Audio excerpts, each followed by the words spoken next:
It's Charlie's World. 안녕하세요. 찰리스 월드의 찰리 브라입니다. 오랜만에 다시 금요일날 녹음을 시작을 했어요.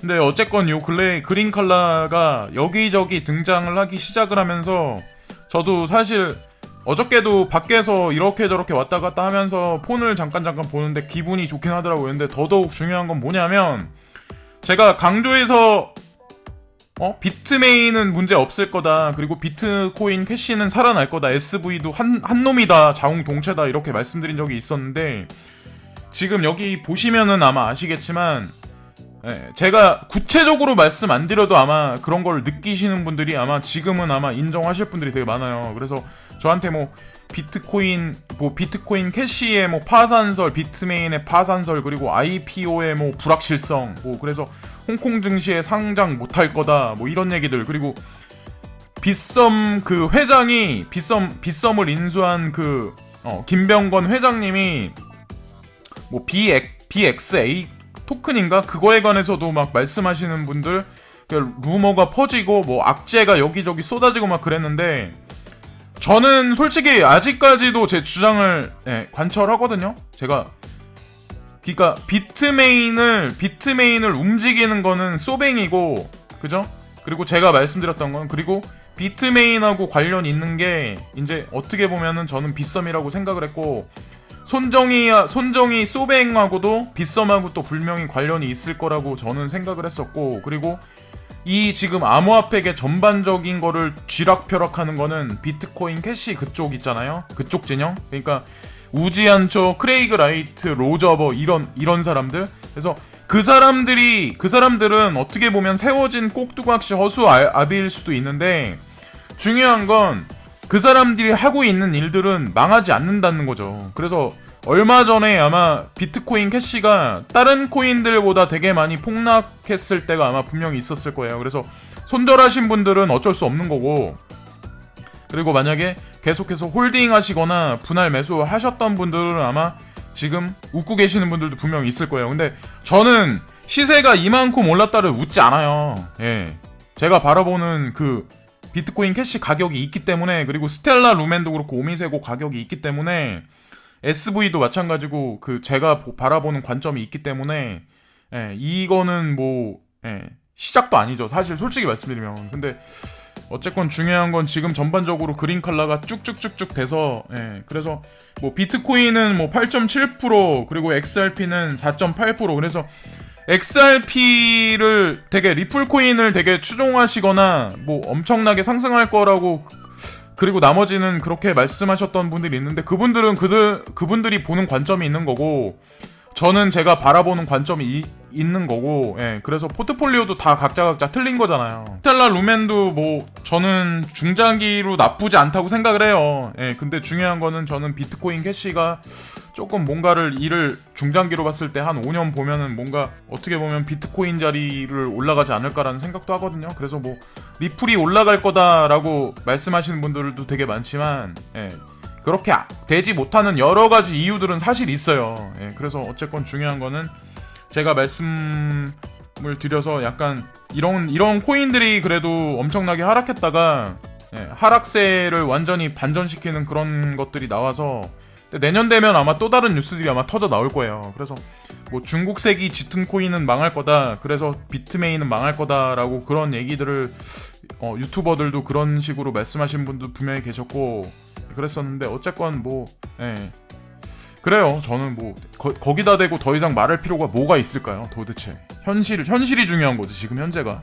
그래서 이제 코인리스 뉴스를 쭉 보면서 제가 이제 같이 설명을 드리면서 말씀을 나누려고 하는데, 제가 이런저런 뉴스를 많이 안 보고 코인리스 뉴스 위주로 하려고 하는 이유가 왜 그러냐면, 코인리스라는 데가 제가 여기 관계자분들을 만난 적은 없어요. 근데 저도 이 바닥에 있은 지 오래됐잖아요. 그래도 그걸 믿으실 분도 계시고 안 믿을 분도 계시겠지만, 저런 사람의 캐릭터를 아마 만나보지 않아도 목소리만 들어도 아마 믿으실 분은 아마 아실 거예요. 성격 자체를 만나보지 않더라도. 중요한 건 뭐냐면, 코인텔레그래프든 아니면 코인데스크든 아니면 트러스트 노드든 그런 해외 여러 가지 것들 있잖아요. 근데 뭐 실시간 정도는 아니겠지만 코인리스가 여러분들도 이제 좀 약간 그거에 관해서 좀 주목해야 되는 게 실시간으로 가장 좀 약간 의견 전달을 되게 많이 잘해주고 있는 게 사실 코인리스라는 것 같거든요. 저는 제가 봤을 때. 그래서 다른 것보다 되게 많이 봐요. 저는 솔직히. 그래서 괜찮은 이분들 좀 괜찮은 것 같아요. 코인리스. 저도 코인리스를 통해서 말씀을 드리는데 한국 정부가 내년 블록체인 시범 사업 2배 확대라고 여기 나와 있죠. 그래서 20일 GDNet에 따르면 한국 정부가 내년 블록체인 공공선도 시범 사업을 2배로 확대, 총 12대 과제를 선정해 85억을 지원할 예정이라고 발표했다. 근데 85억이라고 하니까 애들 장난하는 거. 아니 8,500억도 아니고 아니 850억도 아니고 이게 뭐 하는 짓인지 진짜.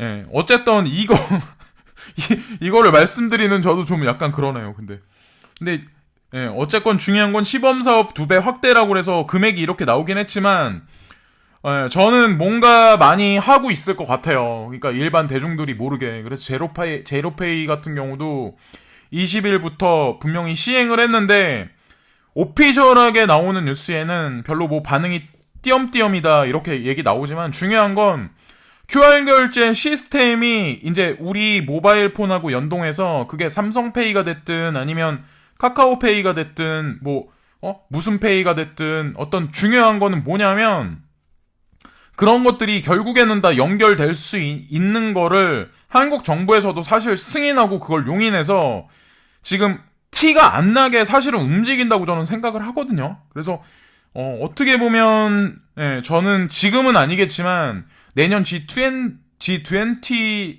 이후에는 분명히 뭔가 진짜 디테일한 가이드라인이 분명히 나올 거예요. 그래서 중요한 거는 세제에 관해서도 분명히 나오기를 저는 바래요. 솔직히 세금을 내고 차라리 암호화폐 거래를 해가지고 거기서 차라리 이걸 돈으로 인식하고 우리 주변에 있는 사람들이 좀 약간 이거를 우리가 하는 거에 관해서 좀 호전적으로 긍정적으로 바라봐야 되는데 아직까지도 미국에서 눌러놓기 때문에 비트코인은 절대로 못 오를 거다 이렇게 말하는 친구들이 있어요. 제 친구 중에는. 그래서 오늘도 헬스장에 갔는데 저한테 이제 그런 얘기를 하더라고요. 미국이 올라서 미국이 누르고 있어서 비트코인은 한동안도 앞으로 계속 못 오를 거다. 근데 물론 내릴 수도 있어요. 이렇게 오르다가 내년 1월달 가서 제가 이제 두려워하는 게 사실 1월달이거든요. 솔직히 말씀드리면. 근데 중요한 거는 어쨌건 저는 우상향을 계속 슬금슬금 할 거라고 저는 생각을 해요. 슬금슬금 우상향을 하면 개인들이 거기서 시세 차익을 내기가 되게 쉽지 않아요. 진짜 판단하기가. 진짜 저가에 들어가서 비트코인 50만 원에 들어가고 이더리움 12,000원에 들어간 사람들은 예를 들어서 10억이든 예를 들어서 그거 하고 나머지 것 같은 경우는 그냥 홀딩해도 그 사람들은 어차피 중장기로 봐서 그냥 눈 하나 깜짝 안 하고 그냥 홀딩해서 냅두면 되잖아요. 근데 그렇지 않은 분들이 되게 문제긴 하죠. 솔직히 마음도 졸이고. 근데 중요한 건 그런 분들도 빠져나올 수 있는 시장은 분명히 온다는 거죠. 뉴스가 이런 식으로 간략하게 나오긴 했지만 저는 괜찮게 풀릴 거라고 생각을 해요. 크립토 공포 탐욕지수 20일 여전히 극단적 공포라고 여기 나왔는데 해당 지수 0에 가까울수록 시장에 극단적 공포를 나타내며 100에 가까울수록 극단적인 낙관을 의미한다. 21이면 아직까지 멀었잖아요. 근데 중요한 건 제가 톡방을 보고 여기저기 봐도 진짜로 수익 나가지고 엄청나게 기뻐하시는 분들은 극소수라는 거죠. 예. 여기서 수익이 조금 났다고 해서 빠져나가거나 이러실 분들은 몇 안 돼요. 솔직히 말씀드리면. 그리고 어떻게 보면 더 공포에 휩싸인 분들이 더 많아요. 이러다가 갑자기 폭락하는 거 아니야? 이렇게 생각하시는 분들이 더 많아요. 그렇다고 이렇게 갑자기 올랐기 때문에 비트코인 캐시나 SV 같은 거는 더더욱 사지 못해요. 못 사지. 예. 그렇게 만드는 거죠. 세력들 그 사람들은 어차피 사람 심리를 그대로 아니까.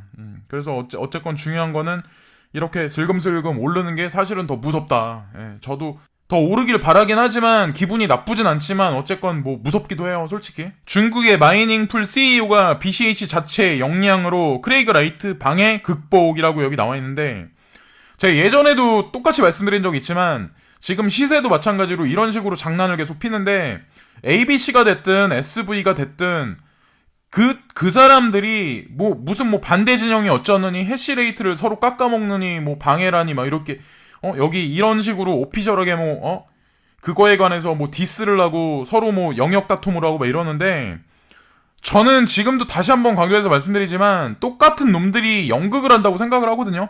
그 극본의 대본을 써주는 거는 그게 뭐 소뱅의 손정희가 됐든 손정희 뒤에 있는 사람이 됐든 누군가일 거고, 분명한 건 이런 식으로 해서 마이닝, 일반 개인들이나 중소업체들이 마이닝 하는 거 자체를 그런 산업을 파괴시킨 상태에서 이들은 신용 채굴기를 팔아먹고, 그리고 서비스 확대를 지속시키고, 결국에는 채굴 사업을 다시 벌린 다음에, 어떻게 보면 땅 따먹기 게임에서 더 확고한 더 영역을 더 넓힌 단계죠. 사실 알고 보면 이번에도 아마 많이 개수를 늘려 나갔을걸요. 왜냐면 다른 코인들보다 BCH가 떨어질 때 엄청나게 많이 떨어졌거든. 그래서 손절하신 분들이 아마 제가 봤을 땐 되게 많을 거예요. 근데 저는 그냥 홀딩하고 있었거든요. 근데 홀딩이 물론 좋은 건 아니지만 제가 포트가 스프레드 해놓은 거에서 사실 BCH 영역이 되게 크지 않기 때문에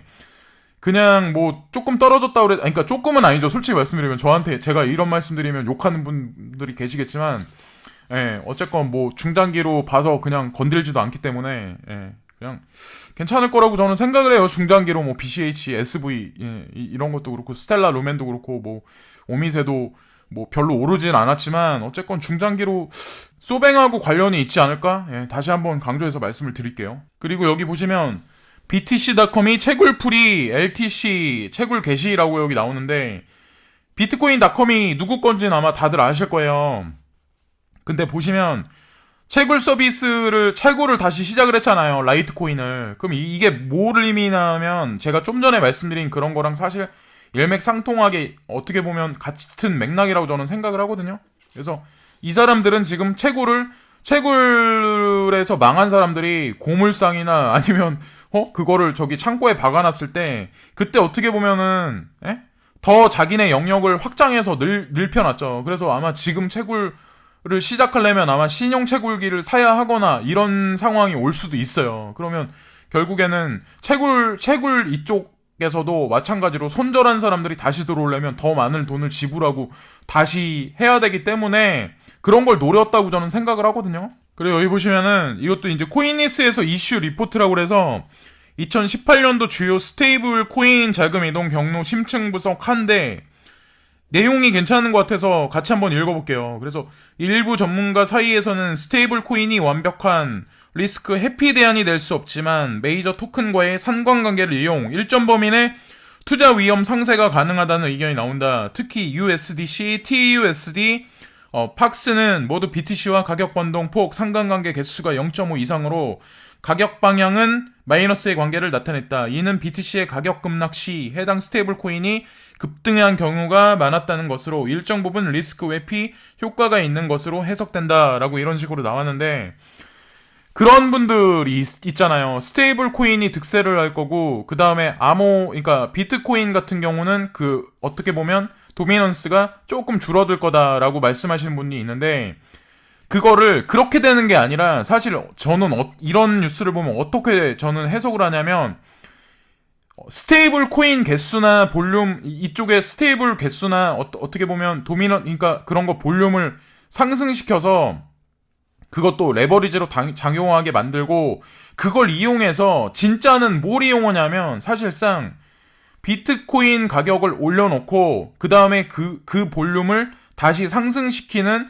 어떤 그 인젝션 역할을 하는 게 사실은 스테이블 코인이라고 생각을 하거든요. 그래서 스테이블 코인이 이긴다, 뭐 비트코인이 뭐 도미넌스가 빠져서 밑으로 사라질 거다가 아니라, 사실상은 전체적인 어떤 풍선 효과나 도미넌스를 전체적으로 볼륨업을 시키는 준비 작업을 그 세력들이나 기관들이 하기 위해서 스테이블 코인을 등장을 시킨 거고, 내년으로 가서 시간이 흐르면 흐를수록 달러가 예를 들어서 약세장이 계속 펼쳐지고, 예를 들어서 그러니까 달러의 약세장이라고 제가 말씀드린 건 뭐냐면, 전 세계에서 미국으로 빨려 들어간 그 달러들이 스테이블 코인으로 바뀌어서 스테이블 코인이 이 암호화폐 시장으로 나오는데, 그게 어떻게 보면은 지금 양적 완화를 사실상 달러가 됐든 아니면 위안화가 됐든 아니면 전 세계에 있는 피아트머니, 각 거래소에 있는 각 은행에 있는 피아트머니들이 이런 식으로 스테이블 코인화가 돼가지고 그게 거래소에 등락거리고 그 다음에 증권사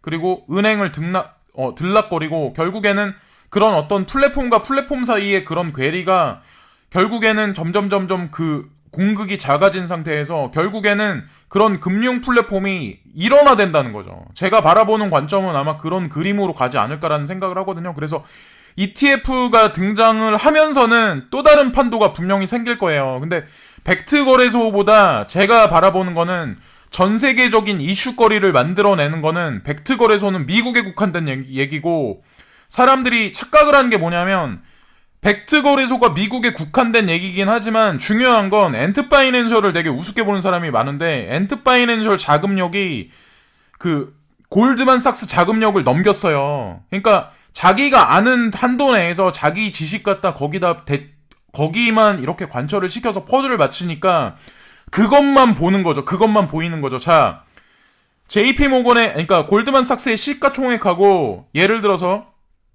엔드파이낸셜의 시가총액하고 그거를 이렇게 비교를 해서 자금줄의 덩어리가 어떤 게 더 큰지 그리고 이것들이 어디서 움직이는 거에 관해서 잘 파악을 해야 된다는 거죠. 그래서 미중의 무역전쟁 영역 다툼 이런 거에서도 사실은 같이 움직인다고 저는 생각을 하거든요. 누가 누굴 이기고 이게 아니라 미국이 이긴다고 해서 중국이 지는 게 아니라 중국이 이겨서 미국이 지는 게 아니라 결국에는 이 경제건 아니면 암호화폐건 시소 게임을 하면서 사실상은 영역을 계속 확장하면서 사실은 저는 그렇게 지금 시장이 진행된다고 저는 개인적으로 생각을 하거든요. 그리고 여기 보시면은 XMR이 모네로죠. 그래서 90% 이상 채굴 완료라고 여기 나와 있는데 모네로 네트워크 데이터 제공 사이트 모네로 블록스 인포에 따르면 현재 모네로 채굴량이 1665만 8701 모네로를 기록했다. 모네로는 1840만 개가 채굴된 후에는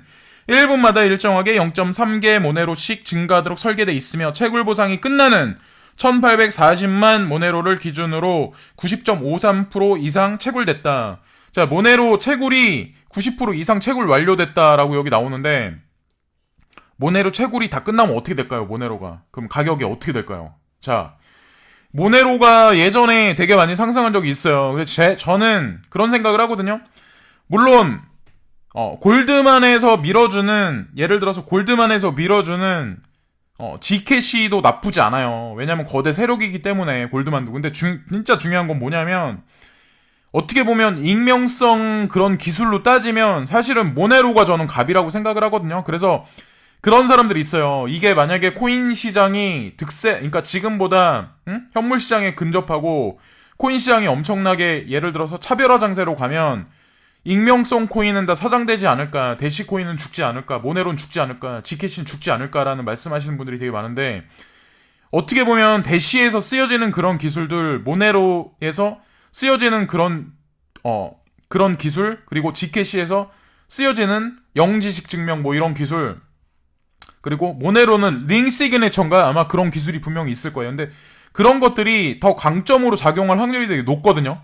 그래서 보안이나 이런 쪽으로 따지면 그래서 어떻게 보면은 투자처로 저는 나쁘다고 생각 안 해요. 중장기로 봤을 때. 그래서 그런 아마추어적인 질문하시는 분들이 되게 아직까지도 되게 제가 가만히 보면은 유튜브 하시는 분들 중에 이제 구독자 분 중에 그런 분들이 되게 많지만 그거는 자기가 산 코인에 관해서 공부를 안 했다는 얘기고 자신이 없다는 얘기예요. 그러면 그런 사람들은 결국에는 가격이 좀만 떨어져도 손절하거나 아니면 그냥 패가망신할 확률이 높다는 거죠. 그리고 자기가 산 코인에 관해서 확신도 없고 공부도 안 하는 사람들은 이 바닥에서 큰 돈 못 벌어요. 그냥 아침부터 새벽부터 그냥 밤늦게까지 쎄 빠지게 일하는 게 그냥 그렇게 숙명이죠. 그런 사람들은 뭐하러 이 코인을 해요.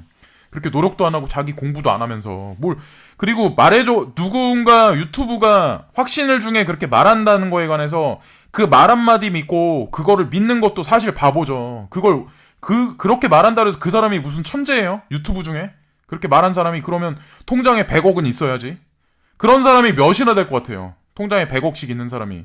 이거 비트코인 1000개 정도 있고 자기 그 비트코인 통장에. 이거는 아까 아침에 나온 뉴스 같은데 새벽에 나온 것 같아요. 새벽에 59분에 나온 것 같은데 12시 59분 근데 그때 12만 이더 대규모 이체 발생했다고 여기 나오는데, 이더도 그러니까 예를 들어서 내가 진짜 코인 모르겠다. 난 진짜 머리 아프다. 이러면은 지금 비트코인 캐시나 SV 이런 거는 지금 괜히 타면은 잘못하면 물리실 수가 있고, 이더도 예를 들어서 중장기로 봤을 땐 나쁘지 않지만 올랐을 때는 절대적으로 조심하셔야 된다는 거죠. 근데 그리고 그거랑 스텔라 루멘 같은 것도 만약에 많이 안 올랐다고 하면은 매수해서 나쁘지 않아요. 중장기로 봐서 제가 봤을 때는 나쁘지 않아요. 근데 중요한 건 뭐냐면, 이더리움 같은 경우는 1월 16일 날인가 콘스탄티노플 그게 이제 하포가 완료돼가지고 코인 그 채굴 개수가 이제 줄어들기 시작을 하잖아요. 그래서 3개인가 거기서 2개인가 그걸로 줄어드는데, 예전에 5개에서 3개로 줄어들었고, 근데 중요한 건 뭐냐면, 줄어들면 그 값어치가 올라갈 확률이 있고, 중요한 건 뭐냐면, 이더를 바라보는 사람, 이더를 공부하고 이더를 홀딩하는 사람들은 카이버 네트워크나 RDN이라고 있어요. 그리고 오미세고도 마찬가지고, 이런 친구들도 분명히 예를 들어서 이더가 움직이잖아요. 이더가 이제 지금은 뭐 찔끔찔끔이지만 이더가 중장기로 가파르게 올라가면 그 친구들도 같이 올라갈 확률이 되게 높은 코인들이에요. 그래서 ERC20 중에 몇 안 되는 코인들이 있어요. RLC도 마찬가지고, 그리고 GNT도 그렇고, CVC도 마찬가지고, 그리고 오미세고, RDN, 그리고 KNC, 카이버 네트워크, 이런 것들은 유튜버들한테 물어볼 필요도 없어요. 예, 뭐하러 물어봐요. 그냥 뻔하게 보증 슈퍼인데, 사실 알고 보면. 예, 내년에 그런 식으로 이제 전개될 확률이 있으니까, 어쨌건 그러니까 예의주시하셔야 한다는 거죠. 그리고 이 뉴스도 보시면 미국 암호화폐 거래 플랫폼 템플럼 세계 규제 명확성 촉구라고 여기 나왔죠. 그래서 지금 이게 이렇게 시세가 올라가는 게 기관 자금이 움직이는 거 아니면 뭐 스테이블 코인 때문에 올라가는지 그건 모르죠. 그냥 뭐 어떻게 보면 코에 걸면, 이 시장 아시겠지만 코에 걸면 코걸이, 귀에 걸면 귀걸이죠. 무슨 나중에 그런 일이. 근데 중요한 건 뭐냐면, 점점 시간이 흘러가면 흘러갈수록 가이드라인이나 정부에서 규제안에 관해서 점진적으로 계속 내보낼 확률이 높고, 매스컴에서도 아마 그걸 받쳐줄 확률이 되게 높아요. 그래서 올 연말에 가서, 그러니까 그게 아마 내년 가면 내년 2019년 들어서는 더 하겠죠. 아마 그런 장세가. 근데 중요한 건 미국 세계에서도 계속 이런 식으로 움직임에 관해서 명확성을 촉구한다. 그래서 세계 규제 명확성 촉구한다라고 이렇게 나왔지만, 이런 어떤 하나의 헤드라인 문장을 보면 아시겠지만, 계속해서 디테일하게 아마 나올 거예요. 그래서 세제에 관해서도 분명히 언급을 하면서 전 세계에 있는 모든 국가들도 아마 세제에 관해서 분명히 얘기를 할 거예요. 왜냐면, 그리고 코인 가격을 올려놔야죠. 예? 코인 가격을 올려놔서 우리가 투자할 수 있게 그렇게 어떤 환경을 만들어 놓고, 웃는 사람들이 많아야 그러니까 시위를 안 하고 그 상태에서 세금을 내지, 무슨 지금 100분의 1 가격밖에 안 돼가지고 지금 한강에 뛰어내릴까 말까 하시는 분들도 많을 텐데, 그런 사람들이 무슨 세금 내라고 그러면 무슨 세금을 내요. 화염병을 던지면 던졌지. 그러지 않을까요? 예, 보시면은 코인베이스가 6개 국가 및 지역의 서비스 확대라고 여기 나왔죠. 그래서 예전에 코인베이스에서 자기네가 예를 들어서 30개 이상 되는 코인을 리스트업 잠정적으로 시킬 거다, 이런 얘기도 있었고, 중요한 거는 코빗이라는 데도 어저께인가 그저께도 제가 아마 본 적이 있는데, 거기서도 요즘에 괜찮은 코인이 있는데 그거 2가지인가를 아마 리스트업 시켰어요. 제가 그랬잖아요. 코인 시장에 무슨 변화가 있을 것 같다. 코빗에서 계속해서 알트코인을 계속 리스트업 시킨다. 상품 준비를 계속 하면서 진열대 정리를 계속 하는 거죠. 구색을 계속 맞추면서. 그래야 예를 들어서 코인이 과일이라고 했을 때 그 과일을 예를 들어서 사람들한테 팔기를 준비를 하는 거죠. 왜냐면 문 닫으려면 뭐하러 거기다가 상품 진열을 계속해요. 근데 코인베이스도 마찬가지로 지금 이런 식으로 계속 늘려나가고 있는데, 여기 보시면 20일 리투아니아, 아이슬란드, 안도라, 지브럴타, 영국 채널 건지섬, 영국 칠영 맨서섬 등 6개 국가 및 지역의 서비스를 확장한다고 발표했다라고 나오죠. 그래서 2019년 더 공격적인 사업 글로벌화를 추진할 예정이다라며, 우선적으로 코인베이스가 운영하는 지사가 있는 지역의 관할구역이나 물리적 거리가 가까운 시장을 모색 중이라고 덧붙였다라고 이런 식으로 나오죠. 그리고 마찬가지로 중국색이 짙은 바이낸스도 내년에 1월 달에 대규모 컨퍼런스가 진행돼 있고 거기에 이제 리플사도 참가를 한다고 했었죠. 그리고 거기에 트론의 저스틴 선도 거기 나와서 뭐라고 말을 할 거라고 했고 뭐 네오 쪽은 모르겠는데 분명히 저는 네오 쪽도 아마 분명히 뭔가 액션을 취할 거라 저는 생각을 하거든요. 그래서 네오 코인 망하자. 네오 코인만 왜 안 올라? 이렇게 말하시는 분 있겠지만 그런 분들이 또 네오를 손절하고 BCH를 또 고가에 물리시고 BCH 또 손절하시면 또 네오가 오르고 이런 상황이 온다니까요. 그러니까 내가 트레이딩에 진짜 그러니까 진짜 재수도 없고 트레이딩을 할 줄 모른다 이러신 분은 저가의 분할 매수로 지속적으로 그냥 진짜 괜찮다는 코인들 있잖아요. 그런 거를 분할 매수로 계속 하시면 내년 한 해만 아마 그렇게 하셔도 2020년, 2021년, 2022년, 3년까지 아마 제가 봤을 때 웃는 날이 아마 슬픈 표정 짓는 날보다 더 많으실 거예요. 인생의 전환기를 아마 맞으실 확률도 높고. 전문가가 아시아 암호화폐 시장 영향력 압도적. 암호화폐 전문 미디어 비트코이니스트닷컴. 다수 전문가 의견을 인용.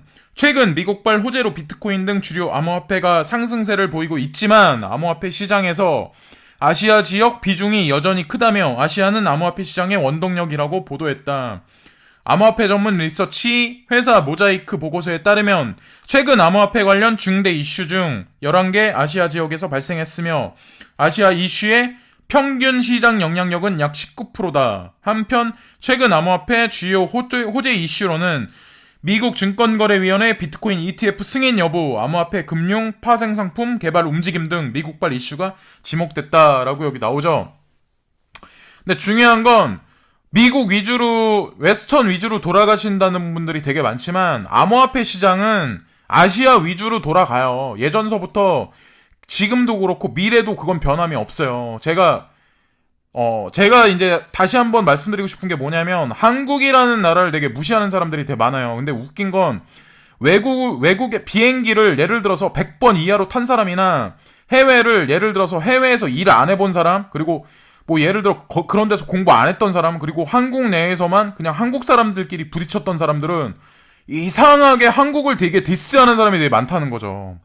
외국 가서 굴러보고 외국 사람들하고 부딪혀보고 세금 내면서 살아본 사람들은 알아요. 한국이란 나라가 지금 옛날보다 얼마나 많이 발전했는지. 그리고 오히려 유럽 같은 데도 지금 보시면 아시겠지만 노란 조끼 하다못해 프랑스에서는 경찰들도 지금 시위에 가담을 했잖아요. 그죠? 그럼 벨기에, 스웨덴 하다못해 그런데 우리가 생각하는 선진국이라고 생각하는 나라잖아요. 그럼 미국 같은 데는 좋을 것 같으세요? 미국 가서 살아보셨어요? 미국에 가서 병원 가보셨나요, 혹시?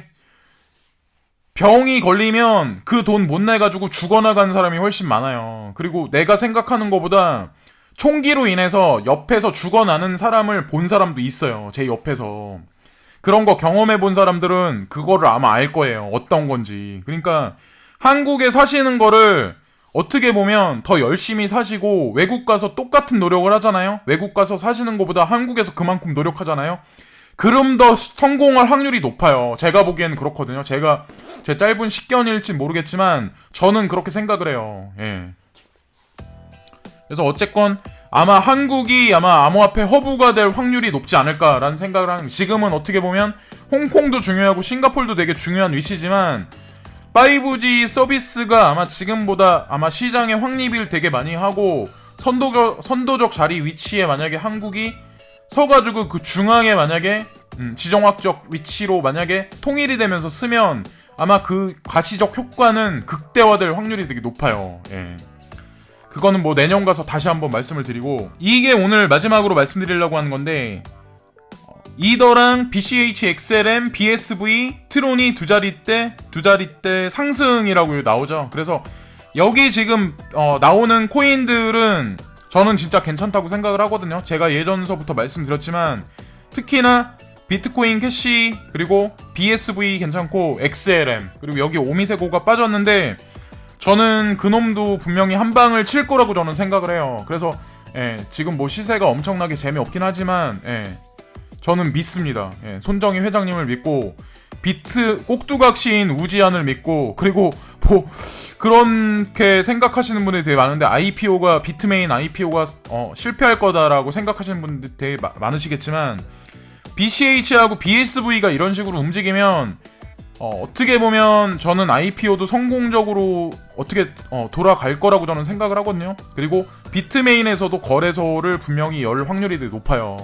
그거를 좀 그런 식으로 긍정적으로 봐야 되지 않을까. 예, 그래서 물론 뭐 폭락할 확률도 분명히 있어요. 이럴 때는 조심하셔야 된다는 거죠. 그렇다고 뭐 중장기로 봤을 때는 조금 큰 그림으로 보셔야 된다는 거죠. 지금 뭐 내가 가진 게 딴 거보다 많이 안 오른다. 갈아타야 하지 않을까. 이렇게 보기보다 제가 쭉 말씀드렸던 그런 코인들 진짜 괜찮은 코인이고 제가 언급 안 드린 것들 중에도 많아요. 근데 그거는 제가 내년으로 가면서 저희 집도 좀 약간 지금 이런저런 일들이 생겨가지고 제가 바쁘게 왔다 갔다 해야 될 일들이 있거든요. 그래서 그게 좀 안정적으로 하면 저도 실시간을 많이 할 거거든요. 딴 사람보다 더 많이. 그래서 어쨌건 오늘 하루도 즐거운 하루 되시고요.